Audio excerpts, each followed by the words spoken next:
Le Collège Maisonneuve, d'abord, il faut savoir en prémisse qu'il s'est très peu fait autour d'enjeux autochtones au Collège Maisonneuve. C'est certainement pas le collège où il s'est fait le plus. Donc, ce que fait l'IRIPI aujourd'hui, c'est très apprécié.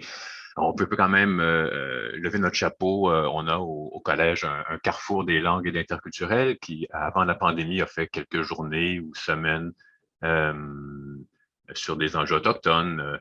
Nancy Moreau, qui va parler tantôt, depuis plusieurs années, elle va vous en parler, euh, organise avec un groupe un séjour.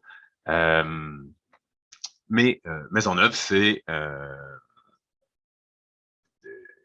une question qui a très peu quand même été portée. Moi, je suis politisé de gauche, puis peut-être une erreur que j'ai faite pour continuer un peu dans l'esprit de la présentatrice précédente. Pour moi, c'était une évidente, une évidence en arrivant ici comme prof qu'il y avait un enjeu aux questions autochtones. Alors, quand on a une réforme de programme en arts et lettres, je pense que c'est 2008-2009, je dis à mes collègues, dans le cours grand courant littéraire et artistique, on devrait intégrer des grands courants littéraires et artistiques de nations autochtones du bassin du Saint-Laurent ou du bouclier laurentien. Euh, j'ai été reçu, disons-le, froidement, hein, parce que, en fait, seulement, oui, mais déjà, en 120 heures de cours, on n'a pas le temps de tout voir, comment on va rajouter? Hein?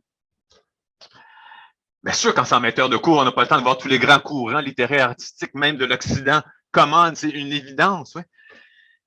En tout cas, donc, il faut faire des choix comme prof. Et, mon empressement aussi m'amène en 2010 à monter un projet de cours d'initiation aux langues algonquiennes. Là, je veux remercier mes collègues d'études des langues. Alors, en fait, des choses qui arrivent hein, quand on a des fois des idées comme ça, puis qu'on ne connaît pas toutes les mécaniques. Je suis d'abord allé voir mes collègues en enseignement des langues qui en ont discuté sérieusement avec des questions aussi très pratiques. Par exemple, si on ouvre un nouveau cours, ben, est-ce que c'est les gens qui prennent des cours d'espagnol ou les gens qui prennent des cours d'allemand qui vont aller dans ces cours-là, puis on va diminuer le nombre d'étudiants dans les cours d'espagnol ou d'allemand. Puis ils en ont discuté entre elles, entre eux, puis ils sont arrivés à la conclusion que c'est probablement pas les mêmes personnes qui prendraient ces cours-là. Bon, puis ensuite, j'ai pas réussi à porter le projet. C'était pas dans un cégep. Il y a des moments où on propose des cours complémentaires. C'était pas un moment où il y avait des ouvertures. Voilà. Puis arrive 2012. 2012, ben, comprenez que j'ai été dans d'autres choses en 2012. Hein, prof de gauche, j'étais assez porté par ce qui arrivait. Et puis c'est en 2016 où je me dis, ben, il faut faire quelque chose. Puis je me rendais compte que, dans le fond, j'avais porté des choses euh, peut-être moi sans bien savoir. Alors là, je partage mon écran. Alors, je me suis inscrit au DESS en récit et médias autochtones parce que je me disais, ben, il faut que je pense à qui je suis dans ces espaces. Euh, donc, euh, moi, j'enseigne et en formation générale et en formation en arts et lettres. Euh, Peut-être que tout le monde ici ne connaît pas la formation générale en littérature au Cégep. Il faut savoir que par rapport à l'enseignement au secondaire, le ministère laisse beaucoup de latitude au corps enseignant. Alors, par exemple, à la formation générale en littérature, il y a une obligation de contenu pour les cégeps francophones, c'est qui est dans le troisième cours de la série, le 103, initié à la littérature québécoise. Pour le reste, le cégep pourrait enseigner la littérature des Peuls, des Wolofs ou des Naskapi ou des Ganyengehaga, hein, puisque le ministère ne fait que cette obligation en termes de contenu. Mais dans les faits, ce que les cégeps enseignent, c'est une culture de l'humanisme occidental. Donc, nos silences sur les cultures dans lesquelles on est invité, pour reprendre ce que vient de dire Mme Bernard, nomment le racisme systémique que trop souvent on oublie. Alors, comment agir en classe? Alors, moi, j'ai une mentor, une collègue, Louise Lachapelle, euh, qui, donc, tout récemment, là, ne plus. Euh, à partir de 2017, elle a monté un cours qu'elle a appelé La Grande Tortue accueillante à le dos large.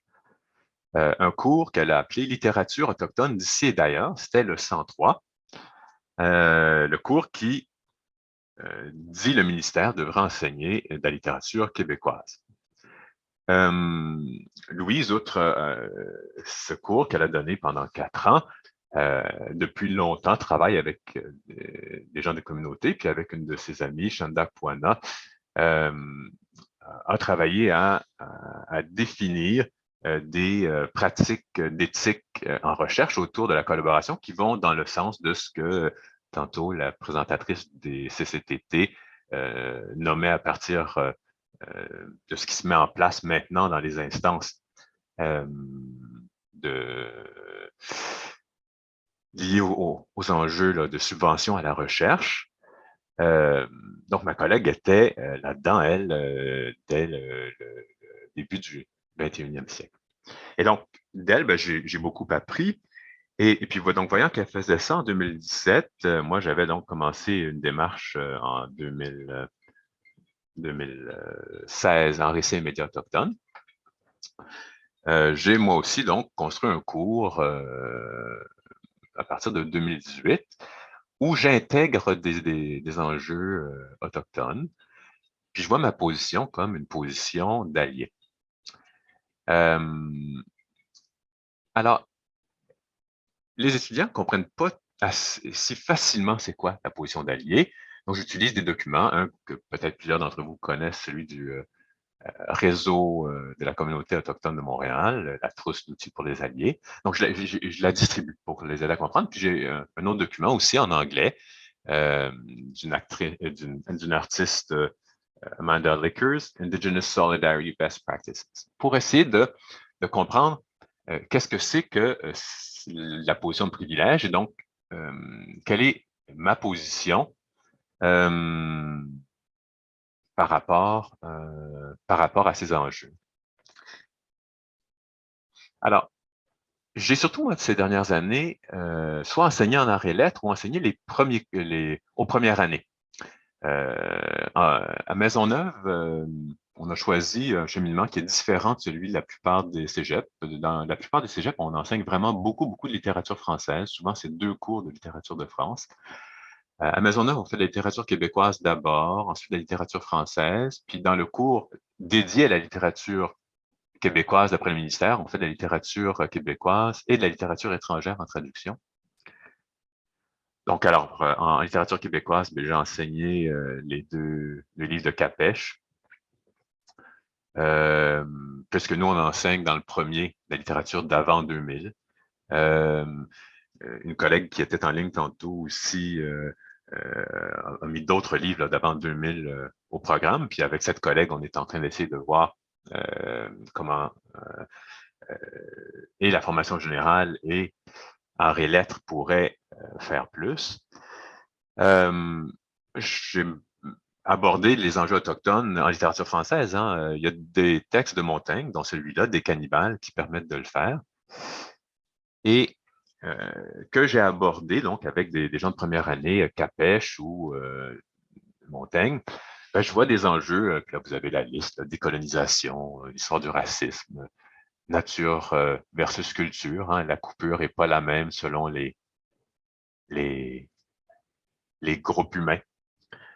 Puis ensuite, des enjeux très pratiques. Là, Bruno et Jean-Luc, tantôt, parlaient financement d'éducation, etc. Et puis, je rêve que l'on republie de Maria Oudlan Freeman, Ma vie chez les Calumates, qui n'est disponible qu'en bibliothèque. Donc, pour donner un cours, quand il y a 6 exemplaires dans les bibliothèques de la ville de Montréal et de la grande bibliothèque, c'est un peu difficile quand on a 70, 110 personnes, quand le livre n'est disponible à Montréal qu'en moins de 10 exemplaires. Alors, si HMH rééditait ça, j'en serais fort heureux. Avec les premières années, ben aussi, ce que je fais, je documente. Hein, puis, Marie-Christine Bernard parlait des statistiques, puis des fois du problème qu'il y a aux statistiques, mais je m'en sers. Mais ce que je fais surtout, c'est identifier des exemples. Alors bon, le petit graphique, là, c'est sur les différentiels de financement, mais je donne aussi des cas très concrets. Alors, par exemple, en technique policière, jusqu'à l'automne 2020, donc je pourrais plus utiliser cette expérience, cet exemple-là à l'avenir. J'en suis très content de plus pouvoir l'utiliser. Mais donc on voit les frais de formation pour les cohortes autochtones par rapport aux frais de formation pour des allochtones. Alors, quand même, bon, très souvent, pour des Autochtones, c'était le mode de paiement A, donc déjà un corps policier, mais pas toujours. Déjà, un corps policier acceptait de payer la formation. Depuis avril 2021, le gouvernement a mis en place un programme de subvention qui est géré par le gouvernement, donc l'équivalent d'un programme de bourse. Et c'est un pas en avant pour éviter ce qui est un frein évident, là, ne fût-ce que par le niveau de coût qui est ici, hein, qui est lié à des querelles fédérales, provinciales, à savoir qui doit payer pour l'éducation des Autochtones. Ben, la personne est née à Odanak, c'est pas à elle à payer pour les querelles entre Ottawa et Québec. Juste non. Hein. Et puis, ben, donc, identifier des exemples, ben, je vois un peu ce que Bruno et Jean-Luc parlaient tantôt de comment l'éducation indienne par les Indiens a évolué, le nombre d'heures de classe qui a cru. Je fais aussi entendre, donc pour vous changer de ma voix, un petit moment avec une enseignante, Denise Jourdain, à cette île. Je suis allée rencontrer Denise Jourdain qui enseigne depuis plusieurs années des cours de langue inou à des jeunes au primaire et au secondaire. Elle travaille depuis 3 ans à l'école secondaire Manikanetich où les jeunes de tous les niveaux scolaires ont accès en moyenne à 2 cours de langue inou d'environ 1 heure par semaine. J'ai assisté à un de ces cours-là la semaine passée dans une classe très colorée. J'en ai profité pour discuter aussi avec quelques jeunes de l'importance de la langue inou dans leur quotidien. Voici mon reportage.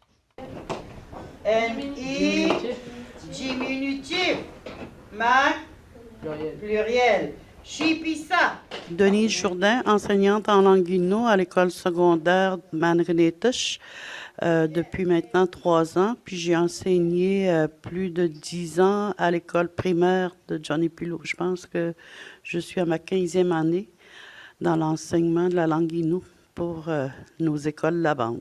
C'est quoi l'importance de la langue inou pour vous?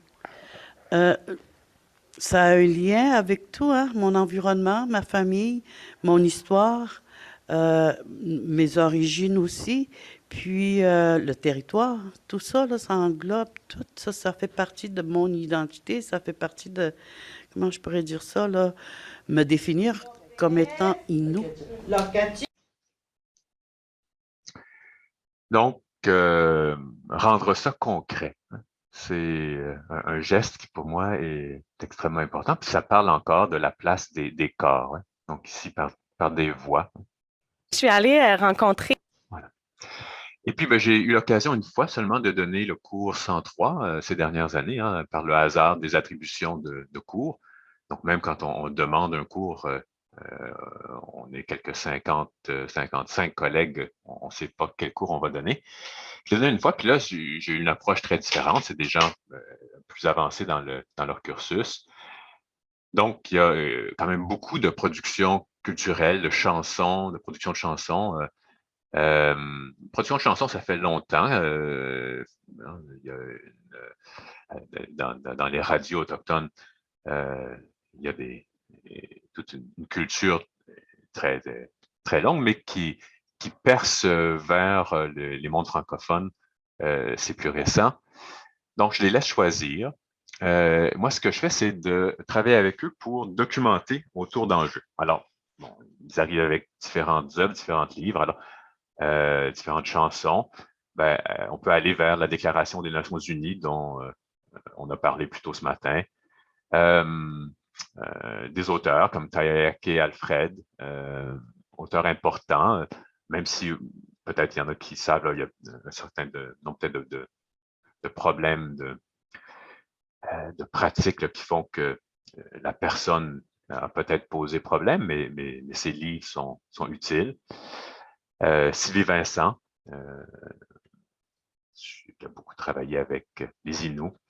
Un recueil très récent qui traduit beaucoup d'auteurs autochtones de l'Ouest qu'on n'avait pas avant, et puis c'est vraiment utile d'avoir ça. Donc, pour mes groupes, ça a été très utile. Sur les pensionnats, l'histoire qu'Henri Goulet en a fait pour le Québec.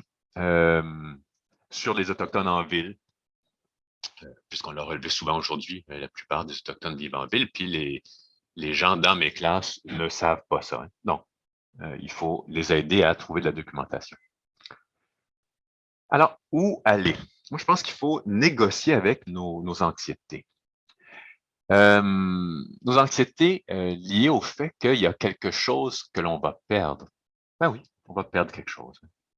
Ouais. Peut-être qu'on va perdre Catulle, Cicéron, hein? Peut-être. Hein? Peut-être même qu'on va perdre Socrate et Platon, à un moment donné, là, Montaigne, Voltaire. Hein? Alors, qu'est-ce qu'on peut faire dans un collège comme ici, où on n'accueille pas beaucoup, hein? Il y a quelques étudiants autochtones que j'ai eus dans mes cours au fil des 20 ans. Ben, peut-être un cours complémentaire en littérature autochtone, ou alors intégrer ça en français à la formation générale, ou dans le programme d'art et lettres. Ne plus être des humanistes occidentaux. Pour les autres disciplines, le ministère vient de publier en juin, il y a un peu moins d'un an, un nouveau devis, et il appelle les sciences humaines à, quand on parle d'enjeux relatifs à la citoyenneté, mais même de mettre ça dans cette section-là, c'est tellement occidentalisant. Les réalités et perspectives des Premières Nations et des Inuits occupent également une place de choix dans l'analyse des enjeux traités dans le cadre du programme d'études. C'est bien que ce soit là, puis en même temps, il me semble que c'est là comme une espèce de réaction de l'État en miroir de nos anxiétés de colons devant ce que pourrait être une décolonisation. J'espère que, comme groupe, nous pourrons faire mieux que cette réaction anxieuse. Puis selon les cégeps, les équipes, donc Nancy, qui va prendre la parole après avec l'équipe en sciences humaines, va avoir à évaluer comment, à partir de ces 20 mots du ministère, faire quelque chose dans le nouveau programme. Il y a toute la question des autres disciplines, hein, en sciences, au préuniversitaire, en biologie, il y aurait très certainement une place assez évidente. Puis ensuite, dans plein de domaines techniques, soins infirmiers, télécom, travail social, technique policière, éducation à la petite enfance. À Maisonneuve, on a hygiène dentaire. Un collègue très dynamique en hygiène dentaire sur les enjeux autochtones. Et puis, je vais terminer avec une phrase d'une auteure autochtone et d'un collègue allochtone allié que j'aime beaucoup. Decolonization is not an end, it is an elsewhere. Et je pense qu'il faut que l'on soit prêt à être ailleurs, quitte à ce que cet ailleurs veuille dire des choses très concrètes comme notre niveau de vie, pour la plupart d'entre nous ici aujourd'hui, va diminuer.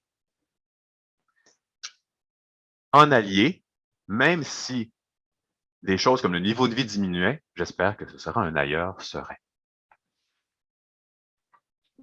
Nancy, à toi. Merci, Jean-Sébastien. Nancy? Oui, bonjour tout le monde. Alors, ça me fait plaisir d'être ici avec vous ce matin. Malheureusement, je n'ai pas suivi beaucoup d'ateliers durant le colloque. J'étais en classe, donc j'avais des cours. Alors, moi, je vais vous présenter rapidement comment je vois les enjeux, comment en fait m'est venue l'idée d'un projet particulier que je fais avec mes étudiants en technique policière. Mais d'abord, je vais parler un peu de moi. J'enseigne au Collège de Maisonneuve depuis 23 ans et j'enseigne particulièrement dans le programme de technique policière, mais aussi en sciences humaines. Donc, je donne un cours d'introduction à la sociologie. Puis, depuis une dizaine d'années, je vois les enjeux autochtones dans ce cours offert aux étudiants là, en sciences humaines parce que je me suis rendu compte que je posais des questions sur les pensionnats, sur les communautés. Personne ne connaissait rien. Je me suis dit, mon Dieu, c'est épouvantable, il faut faire quelque chose. Donc, ça fait longtemps que je donne un cours même sur la question autochtone québécoise en sciences et canadienne, en sciences humaines. Mais le projet dont je vais vous parler aujourd'hui, c'est comment j'ai intégré beaucoup les enjeux autochtones dans le programme technique de technique policière. Parce que c'est beau la théorie. Je suis une sociologue assez terrain. J'ai fait ma maîtrise sur les relations police-groupes marginalisés. Donc, je suis allée beaucoup sur le terrain. Alors, j'ai décidé de faire un projet suite aux allégations d'agression sexuelle des policiers de la Sûreté du Québec en Abitibi en 2015, suite à une enquête de l'émission Enquête, en fait. On m'a contacté, Radio-Canada, un journaliste m'a contacté pour donner mon avis sur la formation policière concernant les enjeux autochtones. Donc, je suis allée parallèlement, durant l'entrevue, on était aussi avec une dame, la chef du conseil de bande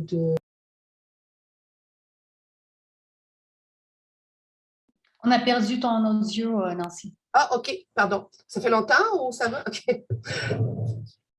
Alors, voilà, parallèlement dans l'entrevue de Radio-Canada, il y avait aussi Mme Patricia Mackenzie, qui était chef du conseil de bande de la communauté de Lac-Simon en Abitibi, dans le parc de la Vélandrie. Puis on discutait et je lui racontais comment moi, je voyais l'enseignement à la diversité culturelle et ethnique. Je lui parlais des projets que je faisais avec mes étudiants en technique policière. Je fais un jumelage interculturel avec le centre de francisation. Je les amène au temple sikh, à la mosquée, à la synagogue. Puis là, elle me dit, hey, c'est une bonne idée, venez donc voir, nous, ce qu'on fait ici, comment on vit, c'est quoi notre culture. Comme disait tantôt la dame avant moi, Mme Bernard, du Cégep d'Alma, juste des références culturelles, de ne pas regarder dans les yeux, le toucher, la place des enfants aussi, puis de savoir que, c'est pas toutes les communautés autochtones qui ont la même culture, la même langue, etc. Puis ça m'a mis une puce à l'oreille. Je disais, OK, mais vite, je vais y aller. Alors, j'ai commencé un peu à lancer des bouteilles à la mer. Moi, je suis originaire de l'Abitibi, de Val-d'Or. Donc, j'avais des contacts déjà là-bas, dans le milieu policier, aussi en soins infirmiers. Là, je vais parler aussi un petit peu tantôt du programme de soins dans lequel j'enseigne aussi. Donc, j'ai dit, on y va. Puis, j'ai recruté 8 étudiants au départ. J'ai dit, on va partir. Puis, on a fait du covoiturage. Puis, pour moi, aller là-bas, c'était aussi de présenter les enjeux, mais de façon un peu plus...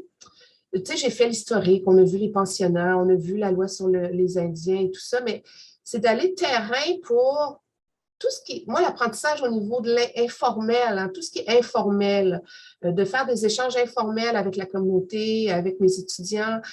Puis je voulais aussi pas juste aller chercher quelque chose, mais apporter quelque chose à la communauté qui nous reçoit. Ne pas arriver là en disant, bon, on s'en vient comme un peu, on s'en va voir quelque chose qu'on ne connaît pas. C'est de favoriser vraiment les échanges on a fait des activités sportives, on fait beaucoup d'activités communautaires aussi quand on va là-bas. Donc, avec les années, là, j'étais à mon 5e séjour avant la pandémie. Moi, j'ai développé des partenaires, par exemple, à Val-d'Or. On va à Val-d'Or on visite le centre d'amitié autochtone. On visite aussi les centres communautaires chez Willy, par exemple, des centres d'aide aux personnes en situation d'itinérance au centre-ville de Val-d'Or. On a fait la nuit des sans-abri avec la Sûreté du Québec. On va aussi visiter Lac-Simon. On va voir l'école secondaire, l'enseignement aux adultes aussi. Donc, on fait beaucoup d'activités, mais d'implication dans la communauté, ce qui nous permet d'apprendre des choses. On a eu des conférences avec les femmes autochtones. On a eu aussi, il y a beaucoup d'échanges informels avec un aîné de la communauté qui a vécu les pensionnats, qui nous parle de ça, mais de façon très informelle. Alors, je vais vous présenter rapidement le projet. J'ai des petites photos aussi pour aussi aller voir quels éléments de compétences qui est dans le programme je veux aller chercher avec ce projet-là. Et je veux juste dire que j'enseigne aussi en soins infirmiers. C'est tout nouveau pour moi, là.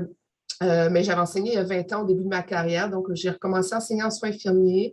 Là, je rêve d'amener des étudiantes en soins infirmiers. Je donne un cours, je donne à peu près 5-6 heures, là, je garde un 5-6 heures, un bloc de 5-6 heures dans mon cours là, en soins infirmiers sur la question autochtone, justement. J'aborde beaucoup la sécurisation culturelle, comment aussi adapter les soins de santé, l'état de santé des communautés autochtones, comment on peut l'expliquer de façon historique, les problèmes de santé qu'on retrouve le plus fréquemment dans les communautés autochtones. Il y a toute la racine historique de ça, d'être passé d'un mode de vie qui était vraiment nomade, un mode de vie sédentaire, a fait des ravages sur la santé au niveau de l'accès à la nourriture, à l'alimentation. Il y a beaucoup de déserts alimentaires qu'on appelle. Donc, juste le prix des aliments au Nunavut, c'est épouvantable. Donc, c'est 16 500 grammes de pâte Catelli, là. Puis même juste à Kitizakik, où je vais avec mes étudiants, on est à 6-7 heures de route d'auto, là. C'est à côté, c'est pas le tiers-monde, là. Ils n'ont pas accès à l'eau courante, ils n'ont pas accès à l'électricité. Donc, c'est tous les déterminants sociaux de la santé là, qui viennent expliquer. Donc, ce n'est pas juste biologique au niveau des habitudes de vie, l'état de santé, mais c'est vraiment au niveau aussi des déterminants sociaux, là. Je suis sociologue, donc j'aborde beaucoup ces éléments-là avec mes étudiants. Donc, j'aimerais ça faire un projet aussi en soins infirmiers. Puis, tantôt, Jean-Sébastien parlait d'une collègue en technique d'hygiène dentaire, Vicky, qui avait commencé juste avant la pandémie. La veille, en fait, la pandémie était censée partir avec des étudiantes en hygiène dentaire pour aller dans les mêmes communautés que moi, je visite, là. Donc, ça aussi, ça a eu des répercussions là, dans d'autres programmes techniques. Là. Je vois ça vraiment, c'est vraiment positif pour moi là, que ce projet fasse des petits, si vous me permettez. Je vais partager mon écran. J'y arriverai pas. Je vais y arriver. J'ai de la difficulté. On dirait que quand j'enseignais à distance, ça allait... Est-ce que vous arrêtez? OK, je partage mon écran, mais ça ne fonctionne pas. Un instant. OK, ça devrait fonctionner. Est-ce que tout le monde voit? Je vais essayer, pas trop prendre de votre temps. Je sais que c'était censé terminer à midi, donc je vais juste rapidement. Donc, je me suis déjà présentée, donc celle-là, on peut déjà la passer. Donc, les éléments de compétences que je veux atteindre avec ce projet-là, c'est d'établir des contacts avec des personnes qui appartiennent à différentes communautés culturelles et ethniques, particulièrement les Autochtones, parce que ça fait partie là, de l'élément de compétence dans le cours que je donne qui s'appelle Interaction avec des communautés culturelles et ethniques où on voit la question autochtone aussi. Donc, la place du cours dans la formation des étudiants, ils sont en 3e session. Moi, je les vois une fois, pour la première fois dans la 2e session, si vous voyez le cours en haut, Interaction avec différentes clientèles. Je les vois un premier 45 heures là, où je vois ce qu'on appelle les clientèles marginalisées. J'aime pas le mot clientèle, moi j'utilise plus le mot groupe marginalisé. Mais je les revois donc à la session 3 avec l'interaction avec des communautés culturelles et ethniques. Alors, moi, ce que je veux mettre en application plus terrain, là, c'est de reconnaître là, des mécanismes d'exclusion sociale qui mènent au racisme, qui ont créé un génocide culturel, on peut dire, concernant les communautés autochtones. Donc, de leur faire prendre conscience qu'on est très ethnocentrique, hein, on veut vraiment imposer notre culture aux autres, ce qui mène donc souvent à la discrimination et surtout qu'on est très xénophobe par rapport à ce qu'on ne connaît pas, en fait. Pour moi, la xénophobie, c'est un manque de connaissance de l'autre. Donc, d'aller dans les communautés, connaître les autres. Et ça marche parce qu'ils reviennent et me disent « Oh mon Dieu, on va rester en contact, je comprends beaucoup plus la culture, je comprends beaucoup plus les conditions de vie. » Et tout ça.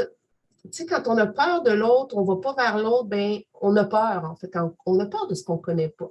Donc, c'est d'aller à la découverte de l'autre et pour éviter, dans leur cas, en technique policière, le profilage racial là, et la discrimination.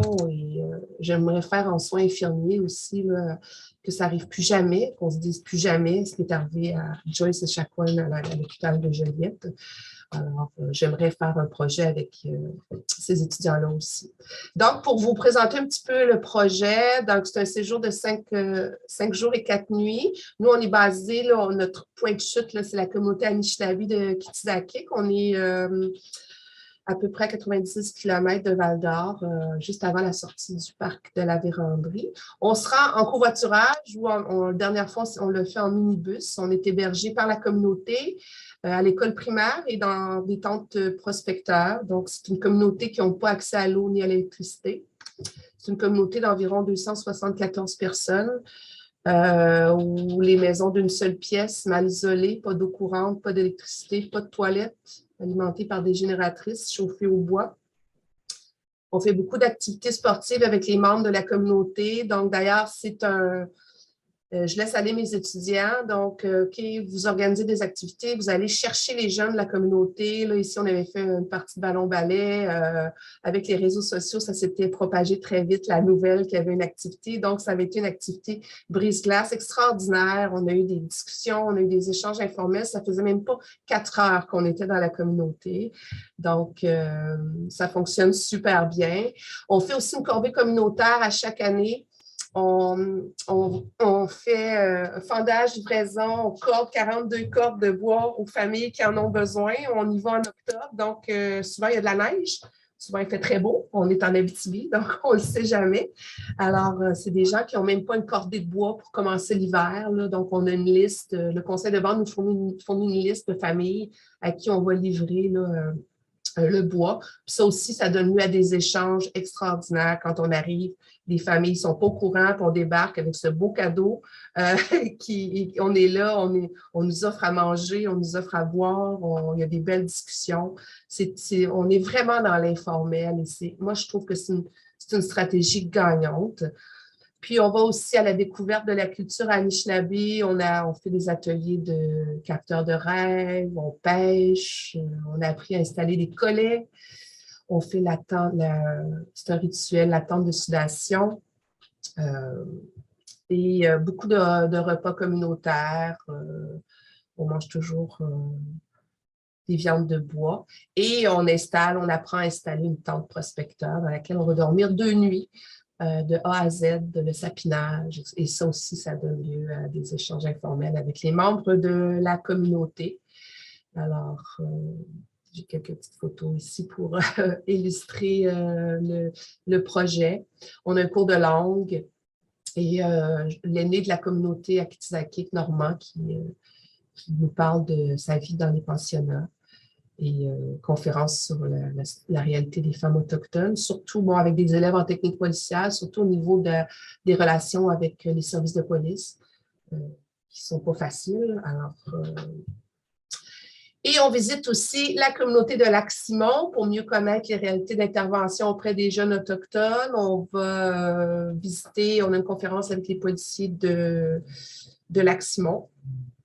Comme j'ai dit tantôt, on fait la nuit des sans-abri en collaboration avec le poste de police communautaire mixte autochtone de Val-d'Or. La première fois que je suis rentrée dans ce poste communautaire qui est indépendant du poste 145 de la Sûreté du Québec. Donc, eux autres ne sont pas sur des appels, donc ils peuvent prendre le temps pour les interventions. Quand je suis rentrée là la première fois, j'avais un peu les larmes aux yeux parce que c'était mon projet mon mémoire de maîtrise que j'ai déposé en 92. Après, c'était des recommandations que je faisais. C'est une police plus proche de la communauté avec des intervenants sociaux. Et donc, c'est ça que je rêvais un peu dans mon mémoire de maîtrise qui se fait à Val-d'Or maintenant. C'est le PPCMA. Et ça a pris des événements tragiques comme 2015, les agressions sexuelles. sur les femmes autochtones par des policiers de la Sûreté du Québec pour qu'on se dise, ben c'est toujours comme ça, hein, ça prend des drames, ça prend des problèmes pour que on se dise, oh, il faut changer les choses. Donc, j'espère que ce poste va faire des petits parce que ça fonctionne très bien, le PPCMA. Au niveau des interventions policières avec les communautés, les membres des communautés autochtones. On visite aussi chez Willy, qui est un centre de répit. On va au centre d'amitié autochtone. On fait beaucoup de chemin en 5 jours. Là. Et voilà, en gros, c'est mon projet. Donc, Kichimiigwech, si vous avez des questions, je peux y répondre. Merci beaucoup, Nancy. Merci beaucoup, Jean. Oui, je pense que les questions sont visibles. Oui, donc il y a beaucoup de félicitations. Puis certaines personnes se demandent si les PowerPoints seront partagés. Oui, je pourrais les partager. Puis, quelqu'un me demande si les projets sont crédités. Bien, pas pour le moment. Moi, mais ce projet-là est associé à un travail de session. Je parle avec les 20 étudiants. Ceux qui ne viennent pas en Abitibi, on fait un jumelage interculturel. Donc, c'est le sujet de leur travail de session. Par exemple, s'ils sont jumelés avec une famille congolaise, ils vont faire leur travail sur le Congo. Mais ceux qui viennent avec moi, ils travaillent sur les communautés algonquines. Et au collège, après, on fait des présentations, des midi-causeries, par exemple. Ils vont présenter le projet. Voilà.